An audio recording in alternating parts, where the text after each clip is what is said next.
예, 뭐 되풀이되는 얘기 않겠습니다. 이 광화문 광장은 적어도 삼국시대부터 조선시대를 거쳐가지고 오늘 대한민국까지 과거, 현재, 미래의 서울 시민만의 것이 아닌 어떤 특수 계층이나 이해관계자나 당로자나 공무원들만의 광장이 아닌 전 국민의 광장이라고 생각하고 이렇게 졸속으로 밀어붙이기식으로 이렇게 착공하고 못 받고 들어갈 그런 광장이 아닙니다. 하여튼 제발 좀 누구를 위한 광장인지 생각하시고 미래를, 역사의 심판을 생각하면서 사안에 임해 주시길 바랍니다. 촉구합니다. 안녕하세요. 그냥 한마디로 어이가 없다는 말밖에 할 말이 없습니다. 사실 이 박원순 고인이 되셨지만은 이걸 논의를 여러 번 했었죠. 그리고 중간에 이걸 갖다가 처음부터 다시 논의를 시작하겠다고 해놓고 그 후에 많은 논의가 있었지만 거의 형식적이었습니다. 요즘 어이가 없다 보니까 이런저런 생각이 나질 않는데요. 며칠 전에 수산시장에 가면서 그걸 문득 느꼈어요. 이 산낙지를 갖다가 하는데 머리를 띄어내니까 꾸물텅꾸물텅 되던 그 발들이 더 신속하게 더 빨리 움직이더라고요. 지금 그 꼴이 아닌가 싶습니다. 어떻게 이렇게 신속하게 트럼프가 중동에서 누구 암살할 때 그 작전 펴듯이 이렇게 신속하게 아마 서울 시민들이 광화문 광장 쪽에 지금 오늘부터 착공 들어간다는 거 아는 시민들이 얼마나 있을까요? 정말 정광석화 같은 그런 신속함을 보이고 있습니다. 사실 이 새로운 시장이 와서 이걸 다시 결정을 하는데 기껏해야 1년도 아니고 6개월 남짓밖에 시간이 더 지체되지 않을 텐데 이렇게 빨리 진행해야 되는 어떤 내면의 숨은 뜻이 무엇인가, 그게 제일 저는 궁금합니다. 오늘 이 기회를 통해서 서울 시민들이 광화문 광장이 왜 저거 다시 공사를 하는가를 갖다가 다시 볼 수 있게끔 그런 계기가 됐으면 고맙겠습니다. 예, 감사합니다. 네, 경실련 윤은주 간사입니다. 경실련은 광장 보도블록 한 장도 손대지 말라라는 입장입니다. 왜 쓸데없이 시민들의 소중한 세금을 낭비하느냐라는 입장입니다. 하지만 9개 시민단체들과 함께 정말 광장다운 광장을 만들려면 무조건 하지 말라는 것이 아니라 지금 차기 시정을 선거를 5개월 앞둔 지금 이 시점에 급하게 무리하게 하지 말라는 것입니다. 그렇게 요구하고 설득하고 했지만 그조차도 서울시는 묵살하고 오늘 이렇게 기습적으로 강행하겠다라는 것입니다.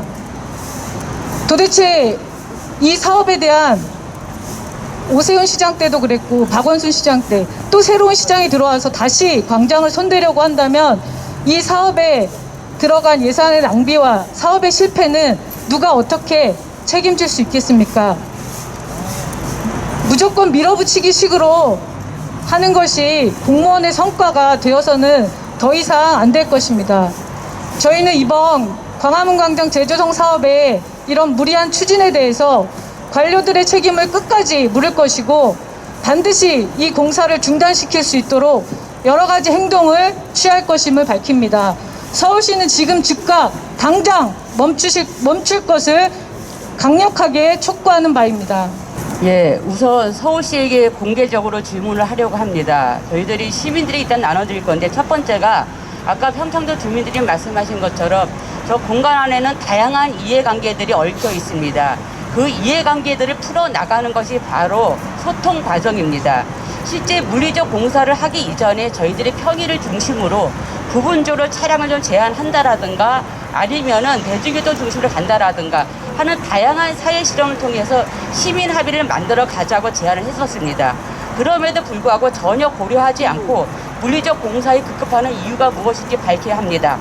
두 번째는 5개월 뒤에 새로 선출된 시장의 책임을 진행하는 것이 타당함에도 시장 대행 체계에서 과연 누가 책임질 것인지 이렇게 급하게 추진해야만 하는 이유가 무엇인지에 대해서 밝혀야 합니다.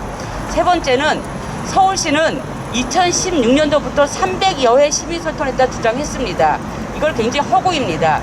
수많은 자문회의들을 다 포함한 수치인데요. 그렇다고 하더라도 실제 올해 들어와서 시민사회단체들이 쟁점별로 제기한 의견들은 거의 반영되지 않았습니다.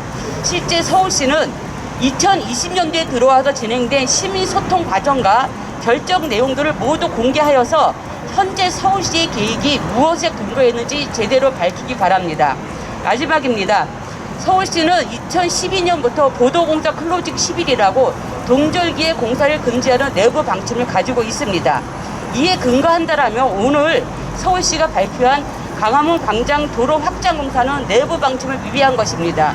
서울시는 지금 현재 진행하고 있는 세종대로 사람숲길 조성 사업과 연계돼서 시민의 불편을 최소화하기 위해서 불가피하다고 하지만 세종대로 사람숲길 공사는 차도를 줄이는 것이고 광화문 광장 도로 확장 공사는 차도를 넓히는 것입니다. 전혀 아무런 관계가 없습니다. 그렇기 때문에 왜 세종대로 사람숲길 공사가 현재 광화문 광장 양측 도로에게 어떤 영향을 미치기 때문에 동절기 공사를 강행하려고 하는 것인지 구체적인 분석 자료도 공개해 주기 바랍니다. 서울시 의회도 바랍니다. 광화문 광장 재조성 사업 관련 예산은 791억입니다. 아마도 11월 마지막 주에 서울시 의회 도시계획관리위원회에서 이와 관련한 예산 심사가 열립니다. 현재 서울시의 불통 행정을 막기 위해서는 시의회가 예산을 통과시키지 않아야 됩니다. 시의원님들의 관심을 촉구합니다. 마지막으로 오늘 저희들이 이 자리를 마련하게 된 배경과 더불어서 긴급 성명서를 발표하겠습니다. 진심으로 개탄한다. 결국 서울시는 광화문 광장 재구조화 사업을 착공하겠다고 나섰다. 매번 계획의 발표도 없이 깜짝쇼 하듯이 중대한 사업을 추진하는 서울시의 배포가 놀랍다. 지금 서울시는 공론화 과정을 통해서 정당성을 확보하였고 계획의 많은 부분이 개선되었다고 말하지만 이는 우리가 확인한 사실과 매우 다르다. 우선 종합적인 광화문 광장 재구조화와 관련된 계획이 발표된 것이 없다. 현재 진행 중인 내용은 모두 개별적인 사업으로 도로는 도로 따라 공원은 공원 따로 진행될 뿐이다.